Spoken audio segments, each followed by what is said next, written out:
Hello everyone, welcome back to my channel. మనకి ఈరోజు ఈ వీడియోలో వచ్చేసరికి ఏంటంటే మనకు ఒక సిస్టర్ అయితే కామెంట్ అయితే చేశారు. అసలు డ్యూరింగ్ ప్రెగ్నెన్సీలోనే ఎందుకు హెచ్ఐవి అనేది వస్తుంది, దానికి గల రీజన్స్ ఏంటక్క, అసలు రావడానికి గల కారణం ఏంటైతే అడిగారు.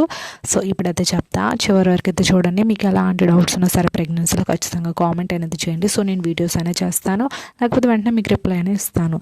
And baby bye symptoms, baby girl symptoms చూడాలనుకుంటే మన ఛానల్లో ప్లేలిస్ట్లో ఉంటే వెళ్ళి అయితే చూడండి. సో ఇప్పుడైతే మనం వీడియోలోకి వెళ్దాం. అసలు డ్యూరింగ్ ప్రెగ్నెన్సీలోనే ఎందుకు హెచ్ఐవి వచ్చే ఛాన్సెస్ అనేది ఎక్కువగా ఉంటుంది అంటే, మనకి డ్యూరింగ్ ప్రెగ్నెన్సీలో ఎక్కువగా హార్మోన్స్ అనేది రిలీజ్ అవుతూ ఉంటాయండి. ఎందుకంటే అప్పుడు మనకి హార్మోన్స్ అనేది ఇన్బ్యాలెన్స్డ్గా ఉంటుంది, బాడీ అనేది చాలా సెన్సిటివ్గా అనేది మారిపోతుంది. సో అనేక రకాల ప్రొజెస్టరాన్, ఈస్ట్రోజన్, టెస్టోస్టెరాన్ ఇలా అనేక రకాల హార్మోన్స్ అనేది రిలీజ్ అవుతుంది. సో దానివల్ల ఏంటంటే మనకు డ్యూరింగ్ ప్రెగ్నెన్సీలో హెచ్ఐవి వచ్చే ఛాన్సెస్ కూడా ఎక్కువగా ఉంటుంది. అయితే ఇంకో డౌట్ కూడా అడిగారు, ఏంటంటే ఒకవేళ హెచ్ఐవి వస్తే బేబీకి ఏమైనా ప్రాబ్లమా అంటే, మనకి డ్యూరింగ్ ప్రెగ్నెన్సీలో హెచ్ఐవి పాజిటివ్ అని వచ్చింది అంటే మనకి కొన్ని మెడిసిన్స్ అనేది డాక్టర్స్ అనేది ప్రిస్క్రిప్షన్స్ అనేది ఇస్తూ ఉంటారు. సో మనం ఆ మెడిసిన్ యూస్ చేస్తూ ఉంటే కొంతవరకు తగ్గొచ్చు. బట్ ఏంటంటే మన వల్ల బేబీకి ఏమైనా వస్తుందా అని డౌట్ కూడా ఉంటుంది.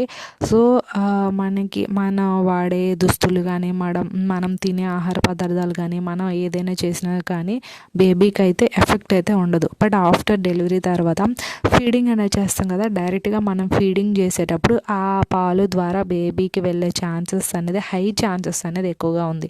కాబట్టి డ్యూరింగ్ ప్రెగ్నెన్సీలో ఎవరికైతే పాజిటివ్ అనేది వస్తుందో సో అలాంటి వాళ్ళు ఏంటంటే బేబీకి ఫీడింగ్ అనేది అవాయిడ్ చేయాలి. అండ్ ఆల్సో అది డాక్టర్ని కన్సల్ట్ అయ్యి డాక్టర్ చెప్పిన విధంగా మాత్రమే పాటించాలి, కానీ మనంతటా మనం ఏది చేయకూడదు. So most of the peoples ఏంటంటే మనకి హెచ్ఐవి పాజిటివ్ వచ్చిన తర్వాత బేబీకి ఫీడింగ్ చేసేటప్పుడు ఆ పాలు ద్వారా బేబీకి అనేది వెళ్ళి బేబీకి హెచ్ఐవి వచ్చే ఛాన్సెస్ అనేది ఎక్కువగా ఉంటుంది. కాబట్టి అలాంటి మదర్స్కి ఫీడింగ్ అనేది చేయకూడదని డాక్టర్స్ కూడా చెప్తారు. సో ఇది మీ డౌట్ అనేది క్లియర్ అయింది అనుకుంటున్నానండి. సో డ్యూరింగ్ ప్రెగ్నెన్సీలో మనకి ఒక 100 మెంబర్స్లో మినిమం ఒక 10 మెంబర్స్కైనా వచ్చే ఛాన్సెస్ అనేది ఎక్కువగా ఉంటుంది, ఈ పాజిటివ్ అనేది వస్తుంది.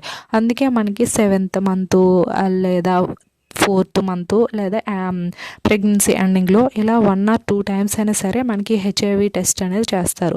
ఎందుకంటే మనకి ఏమైనా హెచ్ఐవి ప్రాబ్లం వచ్చిందంటే అది బేబీకి కూడా వస్తుంది.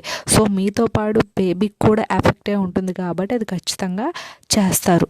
అండ్ ఇది ఇంటర్ కోర్స్ చేసేటప్పుడు కూడా మనం చేయకూడదండి, నేరుగా చేయకూడదు. దానివల్ల కూడా అదర్ పర్సన్ అంటే హస్బెండ్ వైఫ్కి వచ్చే ఛాన్సెస్ కూడా ఎక్కువగా ఉంటుంది. కాబట్టి అది కూడా అవాయిడ్ చేయాలి, అది కూడా డాక్టర్ ప్రిస్క్రిప్షన్ ప్రకారం మాత్రమే చేయాలి. సో చాలా కేర్ఫుల్గా ఉండాలి, మెడిసిన్ అనేది రెగ్యులర్గా యూజ్ చేస్తూ ఉండాలి, డాక్టర్ చెప్పిన విధంగా డైట్ కూడా మెయింటైన్ చేస్తూ ఉండాలి. సో ఇవన్నీ కూడా డ్యూరింగ్ ప్రెగ్నెన్సీలో అయితే పాటిస్తూ ఉంటేనే బెటరు. ఐ హోప్ ఈ వీడియో మీకు ఇన్ఫర్మేటివ్ ఉంటే ఖచ్చితంగా వీడియో లైక్ చేసి షేర్ చేసి సబ్స్క్రైబ్ కూడా చేసుకోండి. చిన్న సపోర్ట్ మన ఛానల్కి ఇస్తారని కోరుకుంటున్నాను. Thanks for watching this video.